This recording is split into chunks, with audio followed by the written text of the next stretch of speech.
Hildy is a bawdy, chain-smoking, 70-something former journalist who lives on the Upper West Side in an apartment that has a portal back to 1973. Time travel has rules, though, and Hildy breaks them by traveling back with healthcare aide Trista. Now both women will have to come to terms with their pasts before they lose their chance at having a future.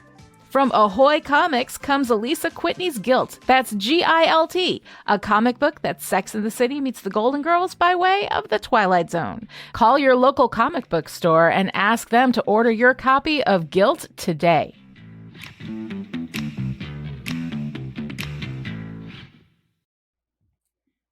Welcome to Endless, the Sandman podcast from Chipperish Media. I'm writer, story expert, and disembodied presence who haunts the attic room, Lani Diane Rich. And I'm writer, erstwhile DC Comics editor, and stuffed spider collector, Alisa Whitney.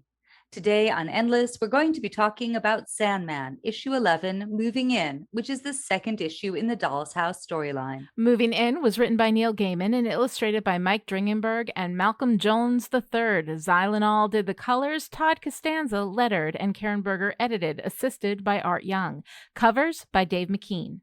Each human is connected to the dreaming. They spend a third of their lives in this realm. To break the connection would take power and knowledge. Time to wake up.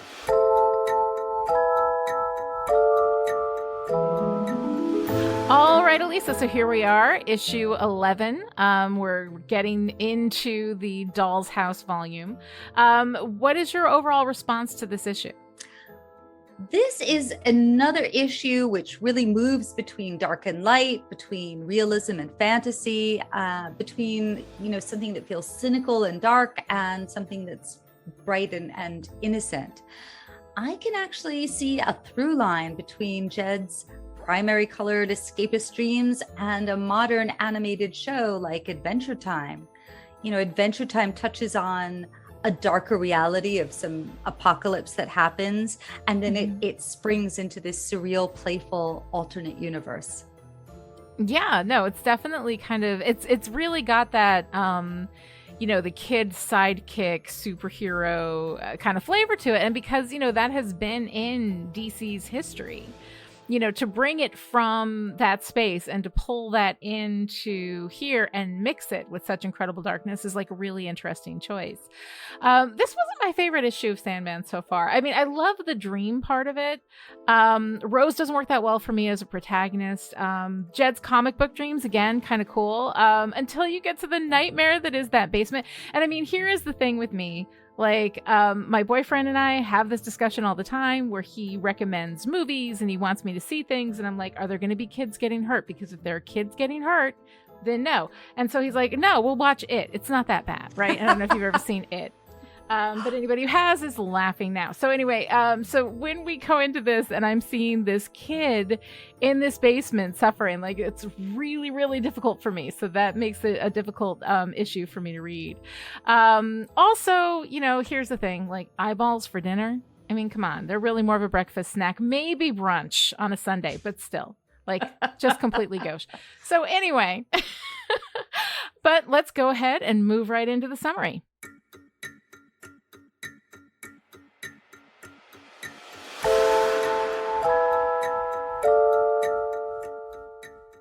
In Moving In, Rose arrives at a house in Florida and is met by her new landlord, Hal, and her new housemates, two ladies who collect spiders, and a creepy couple, Barbie and Ken, who give Hal a hard time about his drag persona, Dolly. The last tenant, Gilbert, isn't around at the moment. She tells Hal she's in town looking for her brother, Jed, who would be about 12 now. We cut to Jed in the land of marvelous dreams, where he's a kid sidekick to Lyta and Hector, superheroes also known as Fury and the Sandman. When Jed wakes up, however, he's being held captive in a basement where he sleeps and urinates on the floor. Back at the house, Rose writes home to report on her progress and notices a raven hanging around her window. The raven flies away and returns to Dream, who calls him Matthew.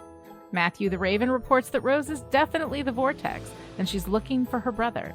Dream wants a picture of the boy so he can find him. Matthew steals a picture from Rose's desk. Something weird is going on, and he wonders which one of his escaped dreamland entities is responsible. Later that night, Rose is walking home from Dolly's show when she's attacked by some men in an alley. A man in a cloak and hat fights them off with a cane and introduces himself as Gilbert, her other housemate. Meanwhile, in a hotel in Birmingham, Alabama, the Corinthian eats human eyeballs while making plans to go to a conference in Georgia for people like him. Although really, there aren't any people like the Corinthian, are there? He says goodbye to his eyeless victims and leaves the motel. Rose gets a call about Jed's location and heads out. Gilbert insists on coming along to be her protector, and they head off to find Jed at a small farm in Georgia. Dream finds Jed and discovers that Brute and Glob have separated Jed from the dreaming, and while Jed sleeps, they hide out in his mind. Dream is not having any of this, and he heads out after them. To be continued. All right, Alisa, so here we are with moving in. What are your thoughts? What do you got? Well, I want to start by talking a little bit about the cover, because the cover is always such a great source for symbols and motifs in the story. So this is a really beautiful cover by Dave McKean. It shows Morpheus kind of bending over, shirtless, sensual, and kissing what appears to me to be a woman's hand, while there are fish hooks of desire, despair that are sort of sunk into him, making him a little bit look like a puppet. We also have scissors and a butterfly. I'm fascinated by this because as I was looking at it, I got the book. I'm so excited now. I have the book with all of Dave McKean's covers so that I can look at them and kind of get a feel for them. The dust covers book. Yeah, the dust covers. Yeah. So I thought it was really interesting, but I was trying to connect it with this issue, and I'm like, oh, this must be symbolic or something. There must be just like symbols as opposed to like textually representing what is actually in the story itself. And I had trouble kind of making the connection between what the symbols are. Like, what is the butterfly? We have ravens. We don't have butterflies in the actual story. I don't know what the scissors represent. Do you have a sense of what that symbology is, or is that like kind of hinting at things to come? I am perplexed as well. I don't have an instant answer. The butterfly, I believe, is often associated with delirium. And we haven't met her yet, so we don't know this. It is the one spot of bright color in this cover. If I'm right, and that butterfly has something to do with delirium, well, Jed is in a state of delirium. He's escaping into dreams. And these are dreams that are also severed from the dreaming. So he is really in a state where he is not together with the rest of reality or even the rest of the regular dream world. So I think that might have something to do with that. The scissors, I don't think there's a literal moment in there, but scissors to me, I'm going into a sort of gut dream place, and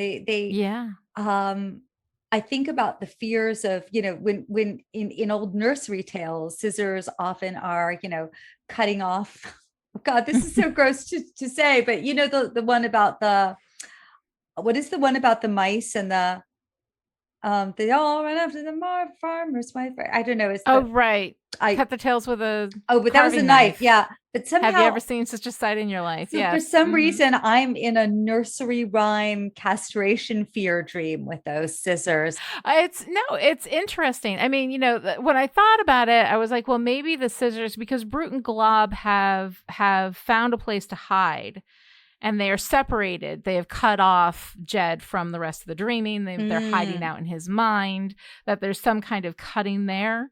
Although I think that's probably a stretch. It's really interesting, though. And I kind of I love that there's sort of a puzzle to do every week with Dave McKean's covers, and they are so like visually stunning. If you guys get a chance to grab that book, or look them up on the internet or whatever, they are. If you don't have them, and my Kindle version doesn't have them, they're beautiful. The cross medium. They have different kind of mediums involved. It looks a little collagey. Very, very cool, very interesting. And now I'm just kind of like fascinated about trying to read the covers like you would read tea leaves. It's just really, really interesting. So I love that. What else do you have about the art? Yeah, by the way, I was just going to say that I think that because this is a comic which has very different levels, often Dave McKean's art, instead of calling out literally what's going on in the issue with the way an old-timey comic book cover was, it is calling out some of the subtler nuances.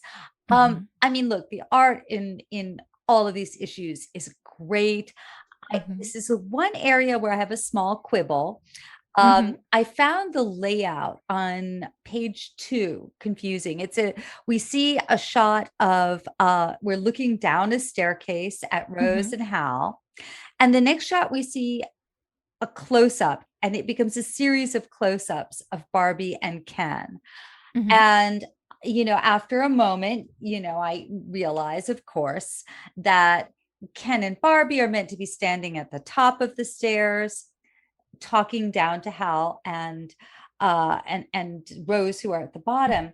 But because it's such a tight shot, because the angle is so close that I can't see that it's a down shot, and because even though Barbie's hair is a little different, it's still, they're two blondes with medium length hair, and I am easily confused.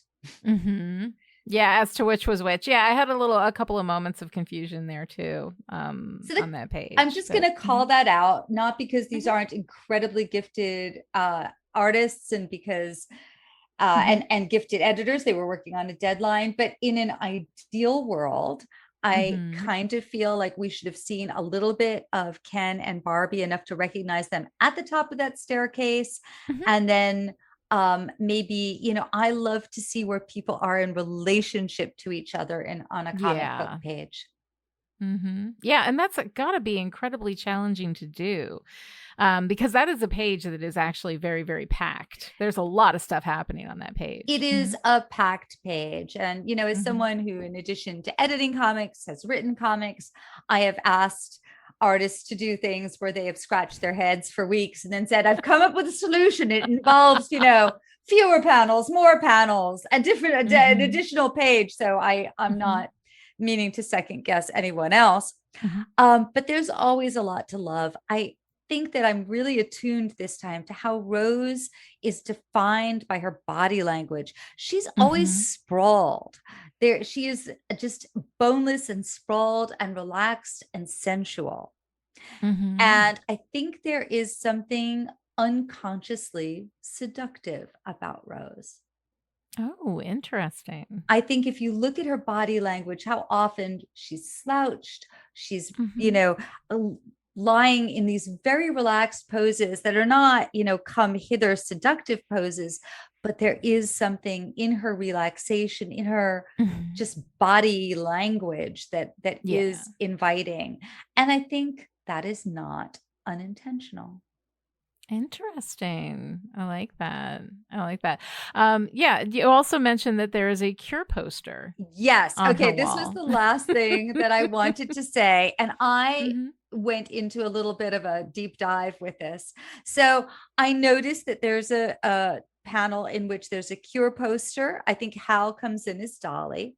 And it's the poster to Boys Don't Cry.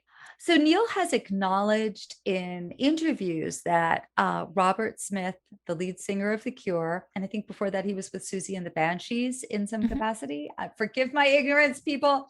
And Neil himself in his 20s were some of the visual inspirations for the Sandman. Now, Robert Smith, for those of you who are new to this universe, had this black, spiky, wild hair, pale skin, dark eye makeup, red lipstick, which Morpheus doesn't seem to wear, and these black kind of, I think there were some elements of Victorianishness about the attire. And I went into such a deep dive with this. I started to listen to The Cure. And then I started to listen to, I think his name is Dan Bito, who does analyses of how songs are constructed and what make, Oh. various songs wonderful. And he goes into how the blend of guitar and synthesizer in minor chords add this hint of wistfulness. So, yeah. Anyway. Wow, I love it. That's very cool. Well, I'm glad you went down that little, rabbit hole. It's fun how these things kind of shoot you out into these. So it's probably, not a coincidence since, Robert Smith is an inspiration kind of for the look of Sandman, that here we've got it on the wall and we have Boys Don't Cry, right? Yes. When we keep going back to Jed crying on the floor of this basement, suffering that way. It's kind of interesting. Yeah. Well, that kind of led me into thinking about the late 80s and romanticism and the cynicism and the flavor of the era as I experienced it. I think, once you've lived through a decade, it in its complexity and your corner of it. So just as the 1950s were not just I Love Lucy 1950s, right. There was a Bohemian Greenwich Village 1950s, there was Kerouac, there were different facets to it. And I think that we can forget the 80s. We've now lived long enough that the 80s have become, as the 50s once were, simplified into this kind of glitzy, yuppie, commercial narrative. And since we've been talking about the flavor of Sandman and how it was amazing for its time, I thought that we should acknowledge that the 80s that the Sandman came out of wasn't exactly the 80s. If all you know of the 80s is rewatching, Dirty Dancing and 16 Candles and The Breakfast Club, you may, and Cheers, you may not realize that there was another side to the 80s. So there was this, I guess, avant pop, Kate Bush, boys in makeup, artsy 80s. It was a time in New York City, I don't know about London, but crime was actually worse than it is now. So there was this juxtaposition. I can't talk, juxtaposition. I've not been drinking. It's just late. There was, the contrast between the yuppie, everyone wanted a high paying job, Wall Street, concept of the 80s, and this grittier side. There were more visible drugs and overdoses and street life going on in New York City then. And I think that is part of Sandman's aesthetic and part of the world it comes out of. This grittiness, this horror that we see. The 80s were a rough time and they felt like a cynical time. At the same time, there was this hint of high romanticism. Yeah. And I was also thinking about how the 40s were really in, and people looked back to the 40s and this sort of noir aesthetic, something dark, a little dangerous, a little cynical, but very stylish.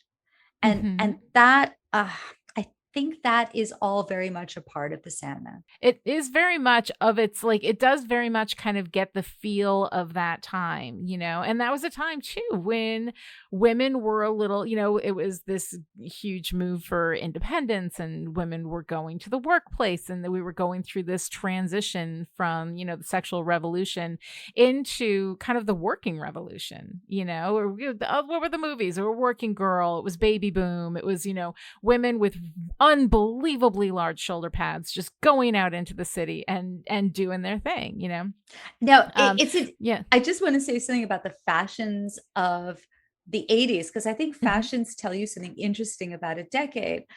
There's a way in which the fashions of the 80s were less sexualized than the fashions of the 70s or the 90s. Yeah.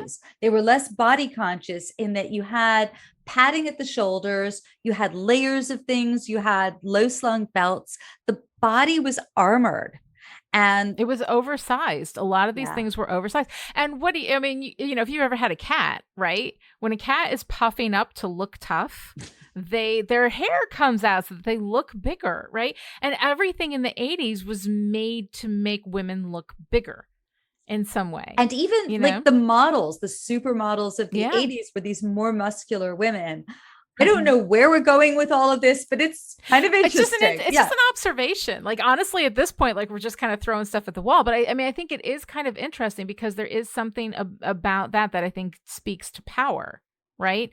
And women being empowered and taking that power, you know, not waiting for somebody to give it to them, but taking it. And the 80s were kind of very forceful in that way of seeing, you know, women can be just like men. And I mean, the problem with that, like, you know, kind of angle on feminism is the idea that whatever men are is something to aspire to, you know, which I think that when you've got, you know, a lot, there are things that are challenging for men and things that are challenging for women. And the idea that, like, you know, that women, all the things that we object to that men do, let's start doing them.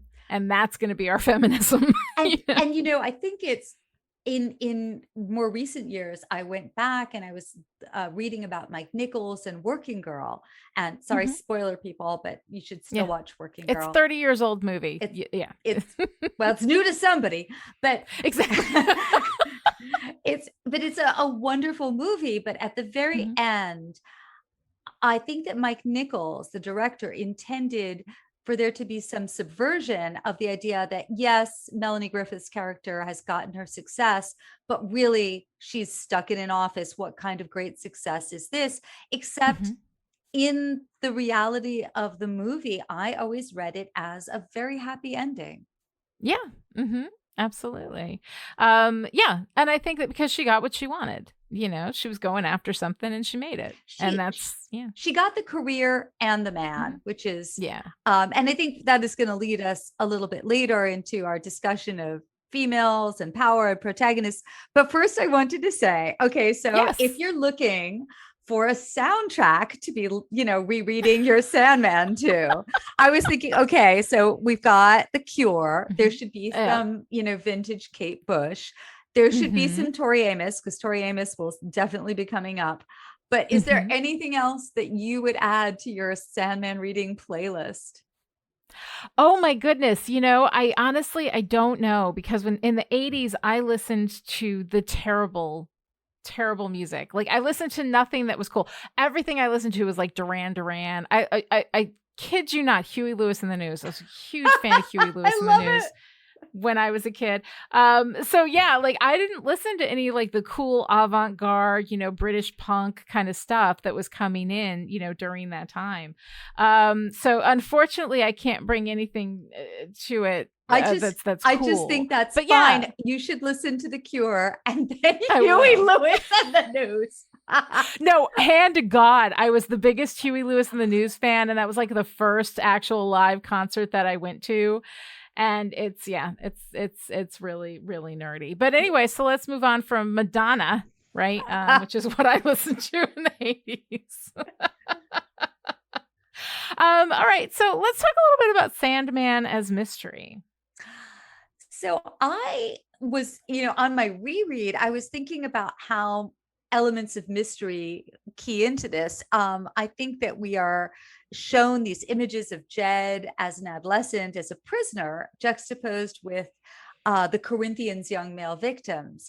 And I was thinking that the inference, it's hard for me to know because I've read this for so long ago, but that the inference would be that Jed too is a prisoner of the Corinthians. And then we would get that revelation like, oh no, he's being held separately.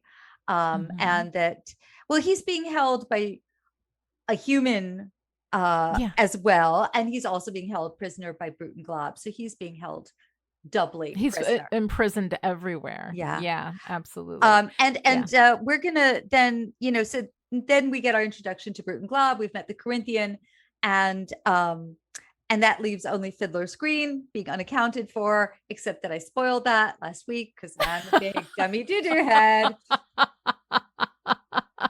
Oh, stop. It's completely fine. And it was worth spoiling. It's a neat concept. It's a neat thing to talk about. And this week we got to meet Gilbert. We got to see G.K. Chesterton in the scribbles. Yes, but we don't know who he is yet, except that That's true. Yeah, we don't know who he is. I am what my mom used to be when she would say, you should definitely go see Driving Miss Daisy. And I'm like, no spoilers. I'm not going to spoil it. I'm just going to tell you one thing. And then she would spoil it. I'll spoil the whole thing. Well, I am personally like a firm believer that a good story can't be spoiled. I do think that there's a space for the big surprises and all that kind of stuff. So I think it's probably fine. It's a very, very minor spoiler, but it's going to be a lot of fun. What's really funny is I read this from you and I was like, oh my God, it had never occurred to me that Jed was a prisoner of the Corinthian. And I think it may be because my first interaction with this story was actually through listening to the audiobook. I was driving back and forth to Columbus, Ohio, getting my kids set up at college. And so while I was driving, I was listening to Sandman, and I was re-listening to the stuff that we'd already done, because what I've been doing up until now is I've been saving the audiobook until after I've done the thing and we've, done our episode, and then I'll do it. You spoilered. I spoilered. Do you think, wait, if you hadn't heard the audible first, do you think you would have thought that Jed was being held by the Corinthian? I might have. When I was listening to the audiobook, that didn't even occur to me. But I wasn't getting the visuals of boys being, tied up and gagged in a bathroom and that kind of thing. So I wasn't really getting that kind of visual connection. So that didn't even occur to me. But because I've listened ahead a little bit, so I know a little bit of the story that's coming after this, but it's kind of funny because I don't know if I was just reading it if I would have thought that, but it is kind of a nice little oh, can we aside. Okay, so if anyone is reading for the first time, and you can give us a shout out on Twitter or on the Discord and let us know if that was a thought that occurred to you. I'm now desperately curious, really interested. I also want to know what other people want to add to their 80s soundtrack of Sandman listening. I love it.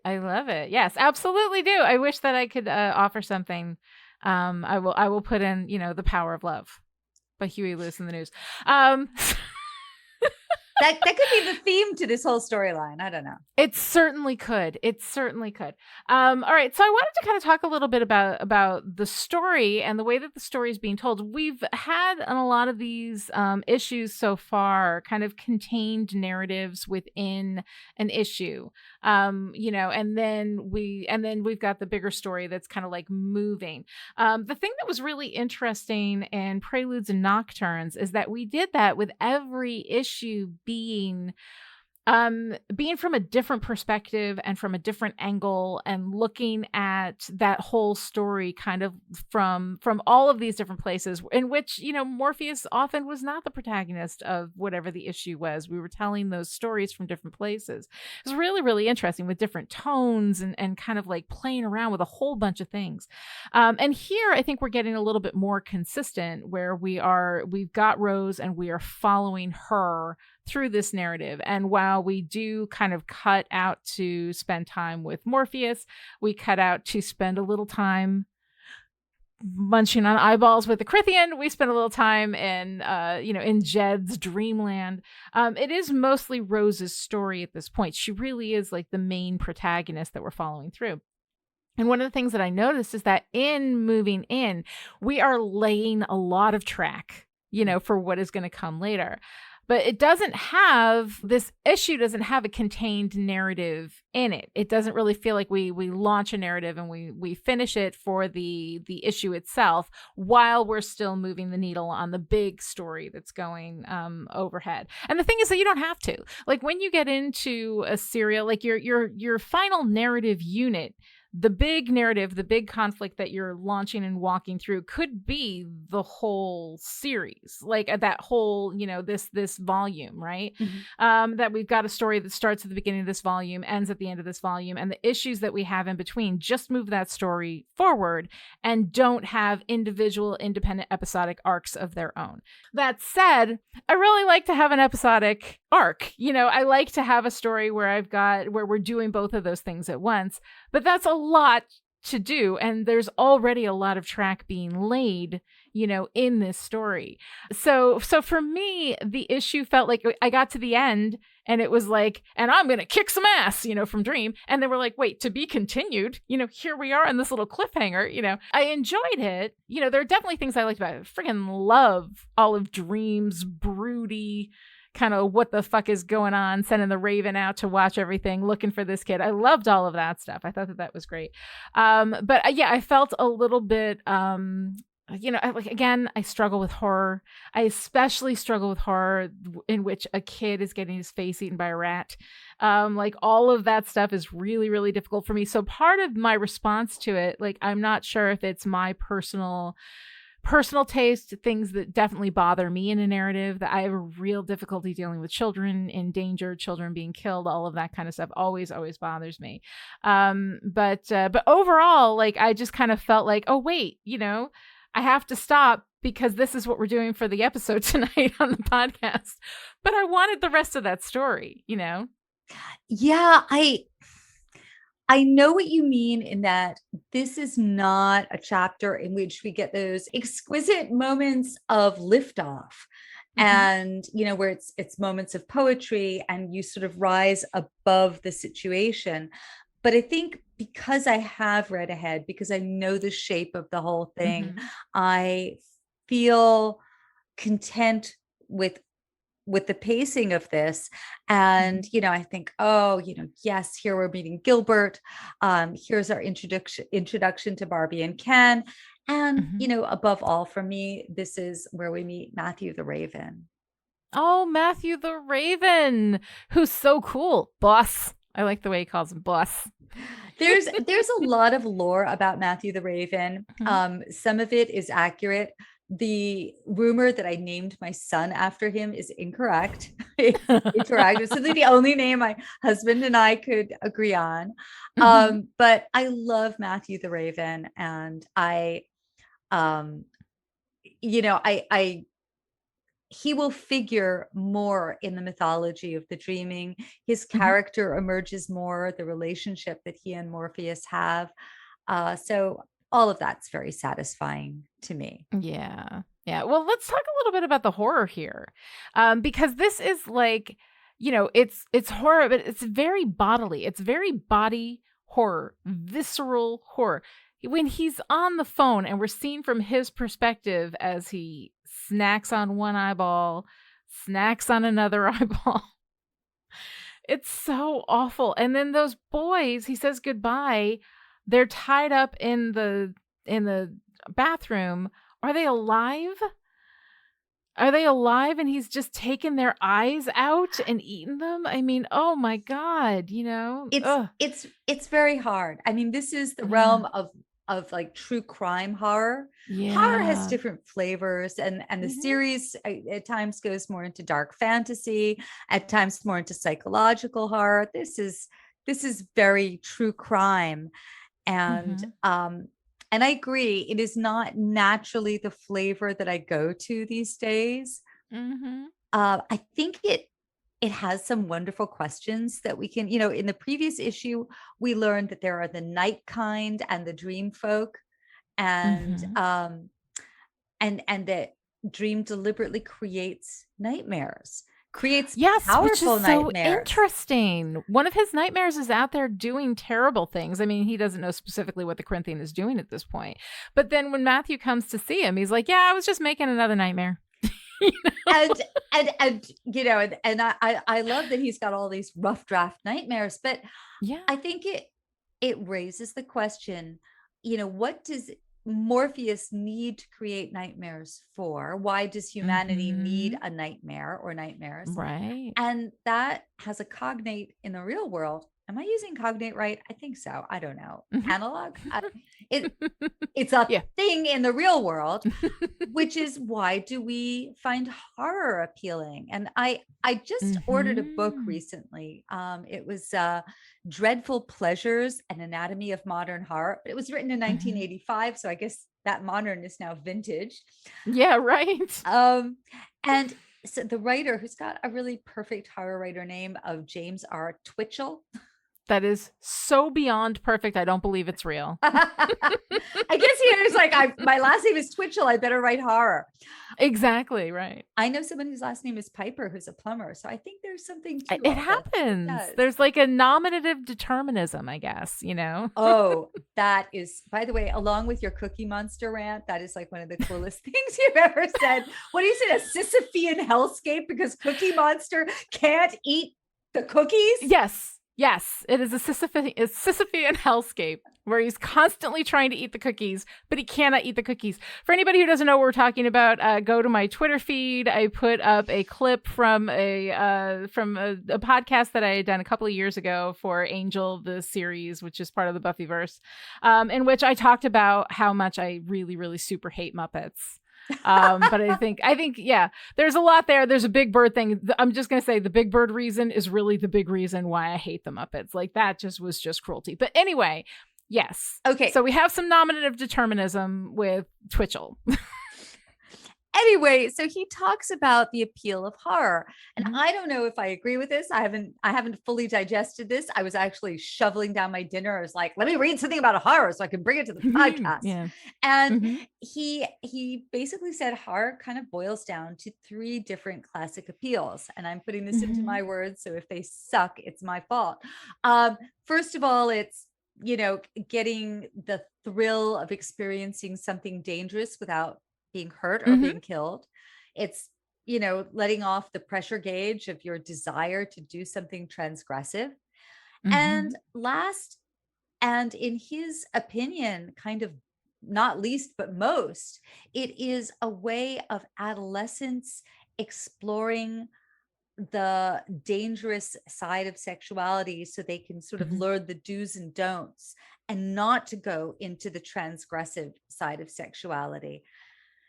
I thought that was interesting. His argument is that horror's chief appeal is to, you know, 12 to 18-year-olds. Well, I mean, that's interesting because if you think about like the classic history of fairy tales, right? You know, we have Disney-fied them, right? But originally they were really, really dark and they were for children. It was to keep kids safe. We would be afraid of the dark because there are monsters there. You know, there's a wolf that's going to eat you. And of course, when you talk about Little Red Riding Hood, you get to all of the sexual analogies that are involved in that, you know. But it's very interesting how we went from fairy tales as cautionary tales, and now horror is one of those things that appeals maybe to that part of us, that kind of delineates what is in the dark. I mean, okay, first of all, there are pleasures to horror. There are people who love horror. It is a genre that has a huge amount of appeal. And I am never going to say that there's anything wrong with horror as a genre. When I talk about horror, I'm saying what it does to me.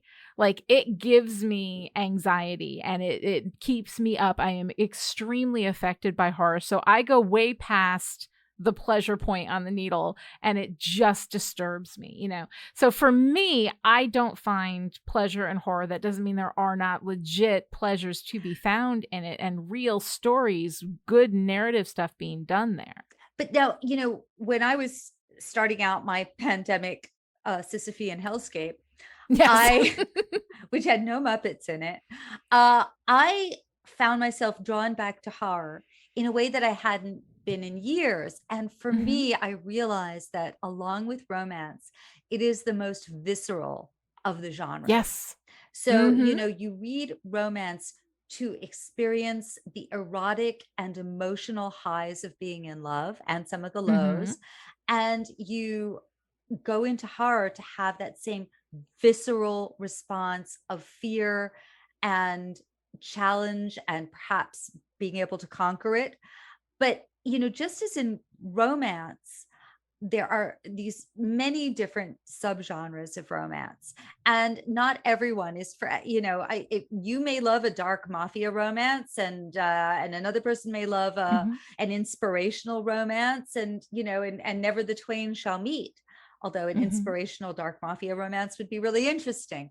But it would be really interesting. I love the fusion of genres there. We need more fusion. But, you know, so for me, I do love horror. I have specific tastes. I really like the kind of horror where nature takes over and punishes those who have transgressed. I like, I like it when Interesting. frogs take over and kill Ray Milland and the Frogs, a great July Mm-hmm. 4th horror film. Um, I in fact, I think I just generally like frog horror, but that's another story. So I don't think this is in this is how I feel like if a sports romance is wonderfully done, Ted Lasso, Oh, yeah. now I find myself wanting to read sports romance, but it's not usually my first thing. I'm not usually like, Susan Elizabeth Phillips. That's all I'm gonna say. I'm Yeah. listening to her latest book right now, and Yes. I've loved Hmm. Deirdre Martin. I'm going to check out Yeah. Farah Roshan. But in Hmm. general, like, I am the person who doesn't understand sports. I lived in fear. You want to talk about horror? I lived in fear that anytime someone threw a softball, that it was going to ruin what was left of my eyesight. Oh no. You know what? I think it's really funny though how how what you are interested in and the stories that speak to your particular psychology. I find that fascinating, you know. But the thing is that like stories and fiction, there's such incredible power in fiction, and I open up my classes by sitting my students down and being like, "Hey, fiction is the most powerful force on earth, you know, and it really is. I mean, if you think that every war that's ever been fought hasn't been fought on a story of who is the hero and who is the villain, then you're absolutely mistaken. Like, we build narratives around everything. And narratives, I mean, we are, as humans, meaning making machines, and we do that through narrative. So when you're looking at horror and what it does, and where the appeal is for it. I remember when I was a kid, I really liked it. Like I would crave like a Friday the 13th movie or something like that, you know. It was when I got older that I couldn't deal with that anymore, you know. Absolutely. And I had, Hmm. so this is bizarre, but recently wasps built a nest in my grill. And so I knew I had to kill them because I waited and I waited. The wasp nest was getting bigger and bigger. Finally, one night I got the foam and I Yeah. quickly sprayed the nest. And I came the next morning, and there are all the dead wasps and some larvae sacs. And suddenly I thought, oh, I am the monster of the wasps horror film. And I just Yeah. imagine them yelling, not the larvae, not the larvae. But it's those experiences, these fictional experiences. I mean, was it George R. R. Martin? I think it was in Dance of Dragons. He had a character who said, the man who reads lives 1,000 lives, and the man who doesn't lives but one, Yeah. right? That when you live through all of these experiences, and I mean, studies have been done showing that people who read fiction, who live within the experience of other people, have greater empathy. There's a whole bunch of stuff that comes from that. But the thing about horror, the value of it and the pleasures of it, and if there is a pleasure, I mean, I feel like when I think about what it is, the pleasure of horror is that there's always kind of this fear of what's in the dark, right? And what you imagine is always so much worse than what's actually there. So if you can imagine what the darkness holds, somehow I think that might give you a sense, or some people, and people who love horror tell me, does it give you a sense of, I know what's in the dark now, and I know that I can deal with it because I just walked through this story in which we beat it, I think that is it. So two things about what you just said. I just spoke with John English, who's the head of the I'm going to be, oh God, now I'm out of the name. It's Visual Arts Passage. It's an art school. And he told me that he'd been speaking with George Pratt, who had Mhm. said that George Pratt is a wonderful comic book artist. And he'd said, yes, whatever the reader imagines in the darkness is more terrifying. Just what you Yeah. said, but from the visual perspective. Mhm. I think that what horror does for some of us is that it gives shape and form, and then lets us set aside these Mhm. inchoate feelings Mm-hmm. that we're having. So in the pandemic, because I was stealing, my mom wasn't doing well, and I felt Mm-hmm. just I felt like everything was teetering on, Mm-hmm. into from the reality I had known into some new reality. And horror stories articulated and kind of calmed the chaos that I was feeling. Mhm. Well, I love that, and I think it does. Like, it brings to mind this episode of Buffy the Vampire Slayer. And for those of you who are not familiar, I've got a Buffy the Vampire Slayer podcast. I always will always bring everything back to Buffy the Vampire Slayer. Get out your bingo cards now. And when I say Buffy the Vampire Slayer, you win. But there was this one episode of Buffy the Vampire Slayer where there was a monster that was not corporeal. That when Buffy was a physical hero, and when she swung at it, it wasn't there. And in order for them to fight it, she needed to make it corporeal. And when she did, she was able to, to beat it. And I think that maybe there's something in that. There's something in giving us something that we can know, that we can understand, that we can define the edges of something, so that what is in the dark, we have an inventory of it, and it gives us a sense of maybe some control over it. I find that really, really interesting. And that might be why Mhm. Morpheus is out making nightmares for us. That may be why he does it. That does make sense. God, it's so interesting. The world building in this thing is just amazing. But one of the things I wanted to talk about a little bit is, to bring it back to our protagonist, who's very light, right? She's blonde. She's got this very light kind of thing about her, and so I find that interesting, in a darker story, but I like that Rose has a clear goal as a protagonist, right? And she is in pursuit of that. Um, I don't particularly care for the way that the events kind of unfolded in this issue. I don't like the fact that she's attacked in an alley by men who clearly intend to rape her, and then she's rescued by Gilbert. She becomes the thing that the men decide her fate, and this is a cultural thing that we do a lot, so it's easy to do it and not really think about it. But sexual assault, like even sexual assault that is threatened but not realized, is a traumatizing experience. And to put a character in that position just so we can damsel her and have her rescued by a man, is somewhat counterproductive, I think, and unnecessary. And then Gilbert uses the attack as a reason why he must go with her to Georgia, because she's clearly not safe without a big, strong man to protect her. And she protests and says, "No, I don't want you to come with me." And then in the next panel, there he is. He's going with her anyway. And it's presented as kind of a cute thing, I think damseling the character is a bad move, because she is our protagonist and it just makes her feel like weak. And then having her bulldozed, by the quote unquote capital B, capital H, big hero, later, it just makes her look kind of weak and passive. And that's not what I want in a protagonist. I will say, though, however, that when he comes into the alley in the hat, he's got the cloak, he's got the cane, like, it's awesome. It's just that I think that for our protagonist, damseling the protagonist like that is, I think, a counterproductive move. I understand, although it's also lovely to see this older character. I mean, I don't think we Yeah. see a lot of older characters kicking ass. Yeah. We had a hint of, I think we already saw a little bit of Mad Hetty with John Constantine, and Yes. she's 147. Mm-hmm. Don't know how old Gilbert's supposed to be, but he's not young.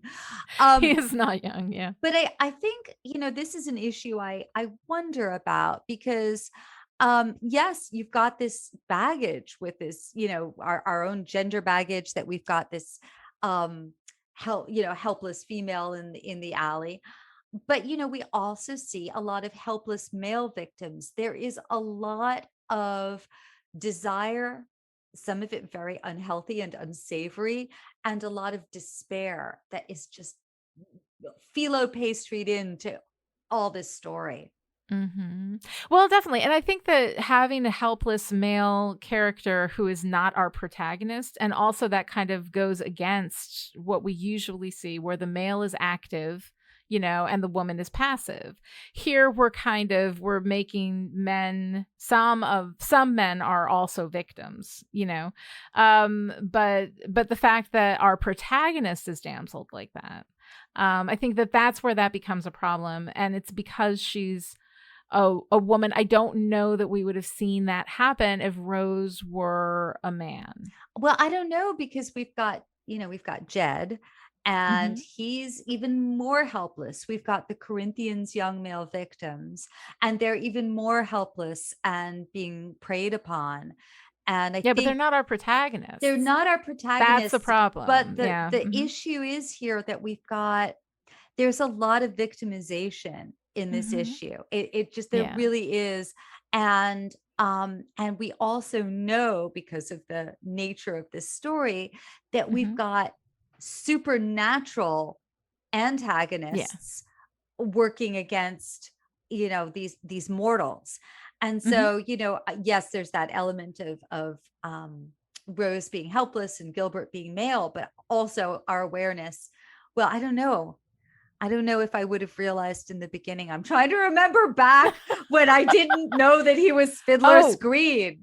right. Yes, exactly. And knowing what he is and having that greater context for who and what he is,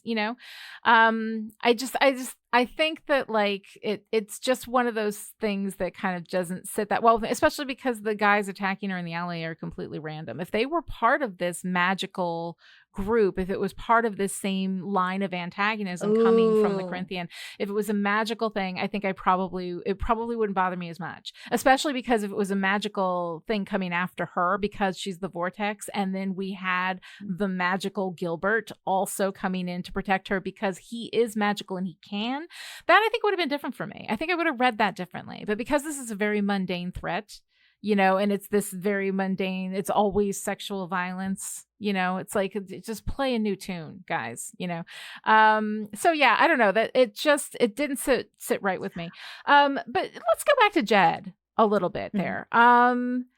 Okay, from verbal gerbils, which by the way, really cute idea, wakes up with rats eating the kid's face.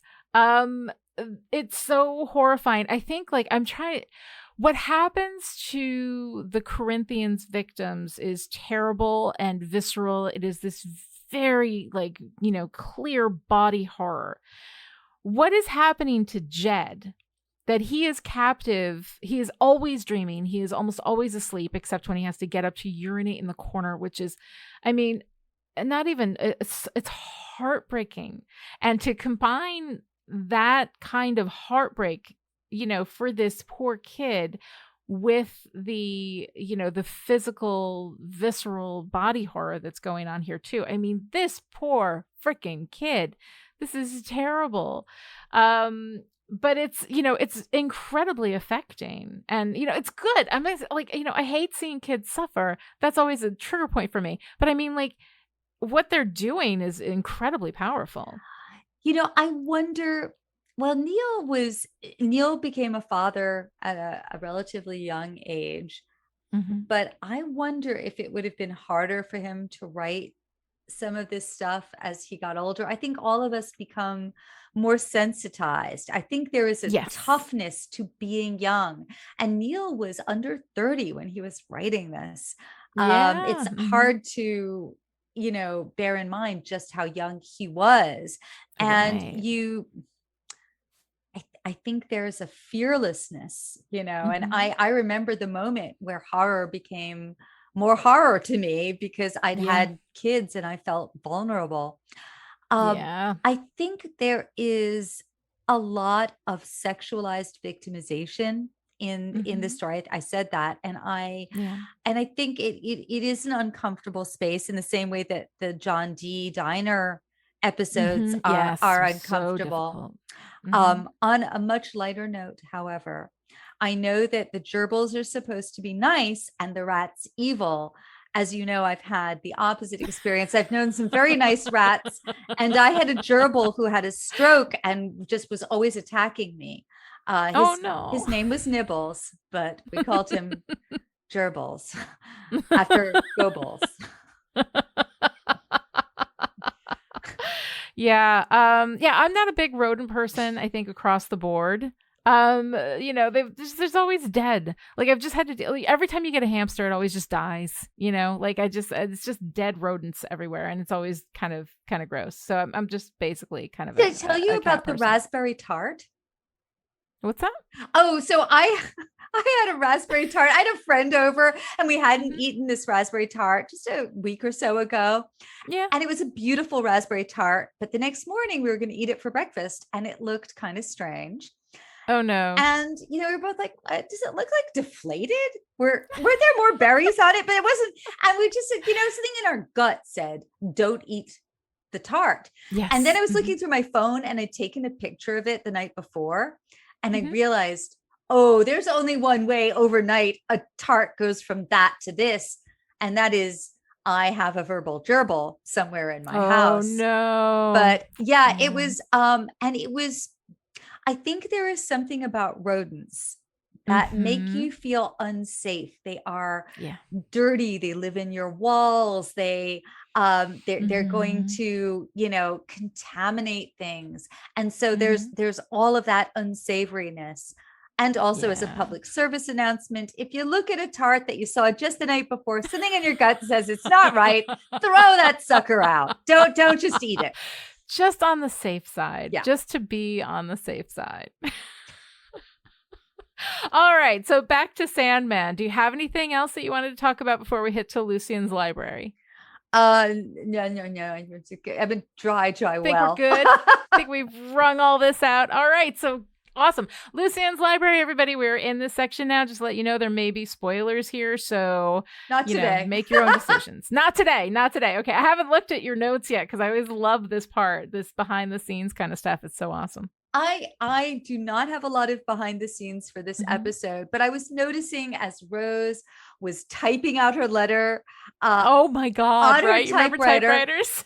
and there's also a boom box. And I realized I just wanted to say that writing was different on Mhm. typewriters. And for those of Mhm. you too young to know, when you were writing something on a typewriter, you could separate out the writing and the editing and the researching because it was Right. not your typewriter did not look things up. And when I applied to Columbia's graduate program, that Mhm. was 1990. And I Mhm. remember, I took out my manuscripts and I took a scissors and I cut Yeah. them and I pasted them with tape and then I had to retype everything.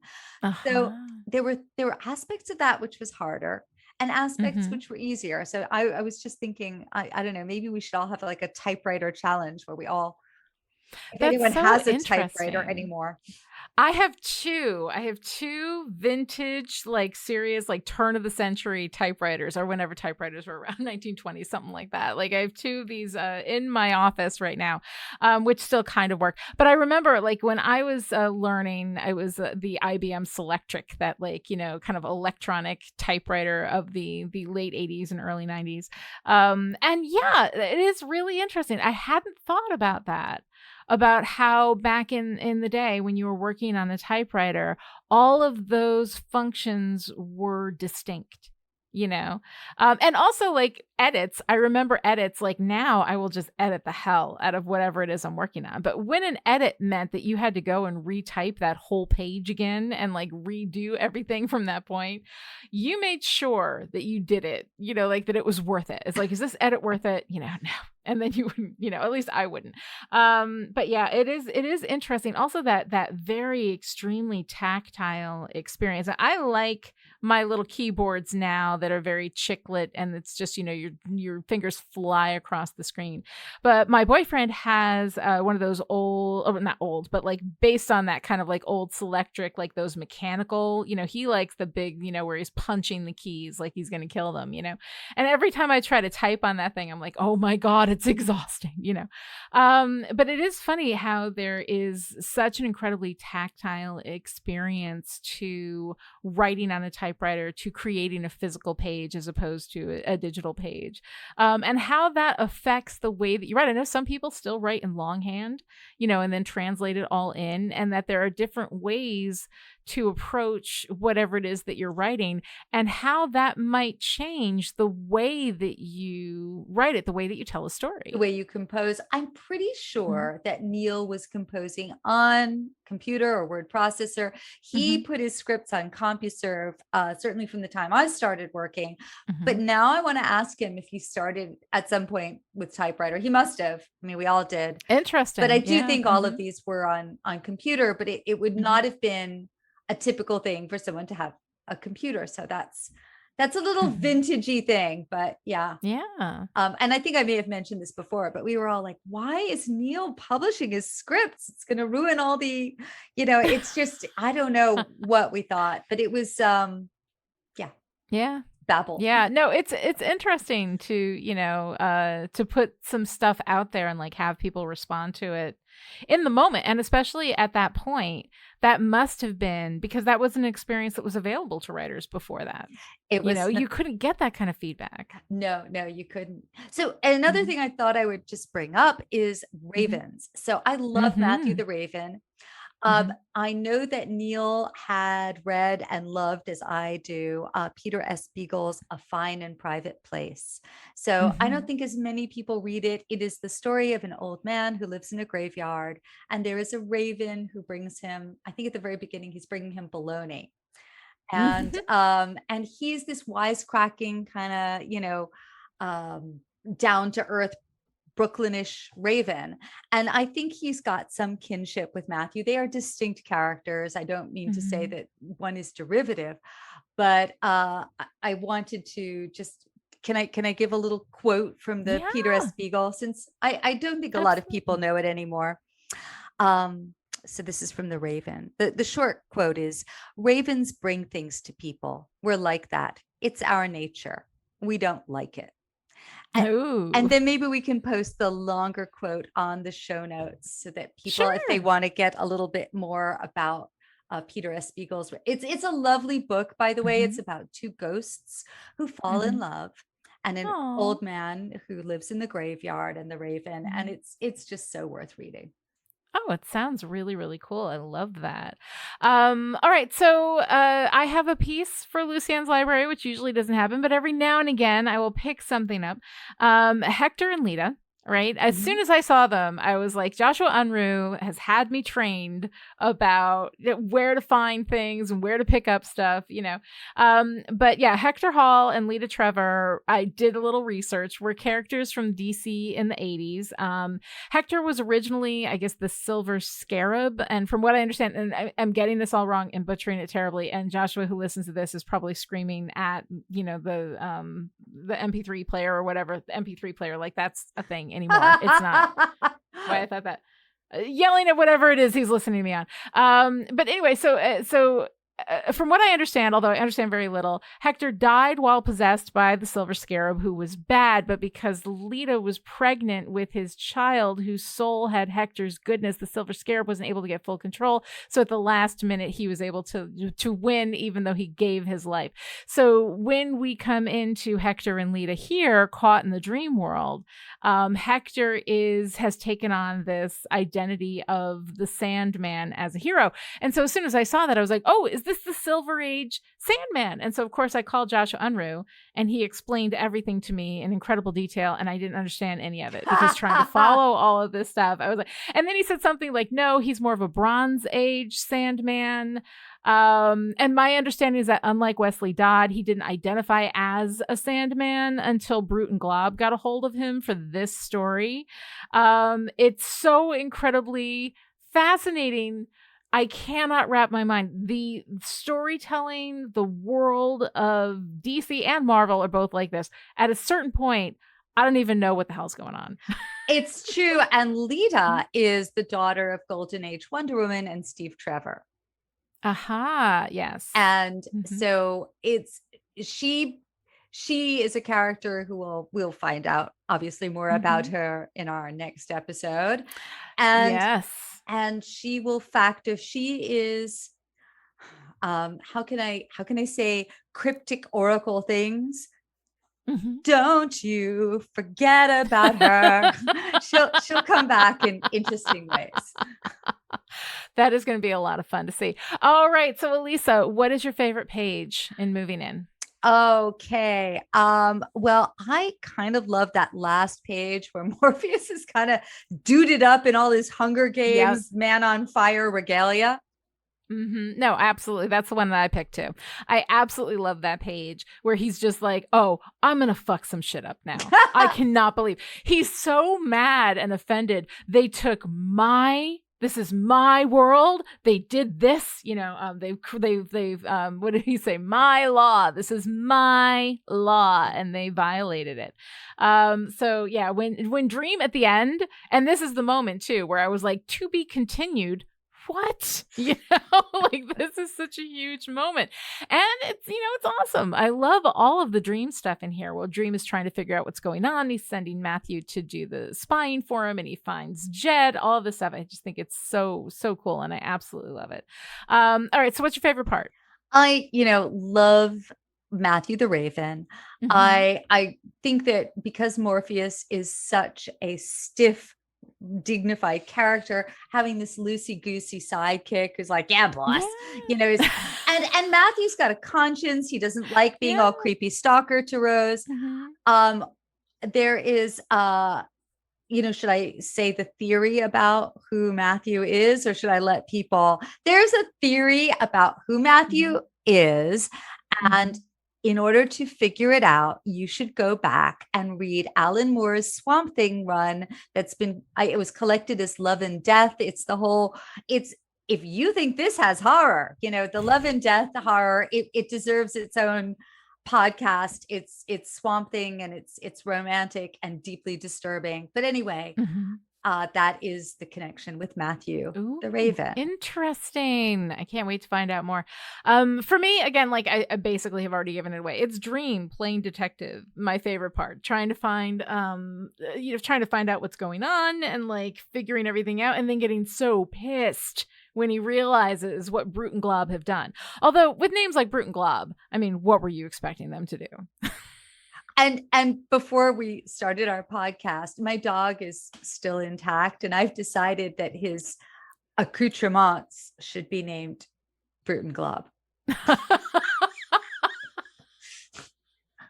I can't think of possibly a better note to end a podcast on than that. I just want to say that I think men like typically name, but they don't name the Brute and Glob. I don't know why. They don't name the Brute and Glob. No, they don't. And I think that we should start this trend. I think we absolutely should. So everybody listening, hop to it.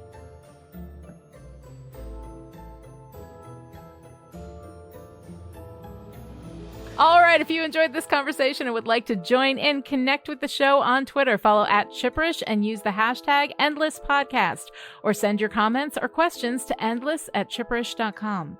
This episode of Endless was brought to you by the Chipperish media producers who support us on Patreon at the power producer level. These people are the reason why Endless is coming to you free and ad-free right now. So thank you to Abby, Alice, Christina, Erica, Jonathan, Kevin, Kristen, Michael, Rose, Sarah, Shelley, Stephania, and Stephanie. And this week's special message for our power producers. I know America like the back of my hand. I'm part of the American dream. To find out how you too can support Chipperish Media, visit patreon.com/Chipperish. Other ways to show your support: write a great review on Apple Podcasts, tell your friends about the show, or use the Sandman's whistle to stop Dr. Lobster's evil scheme. This episode of Endless was edited by Chipperish content editor Jack Cram.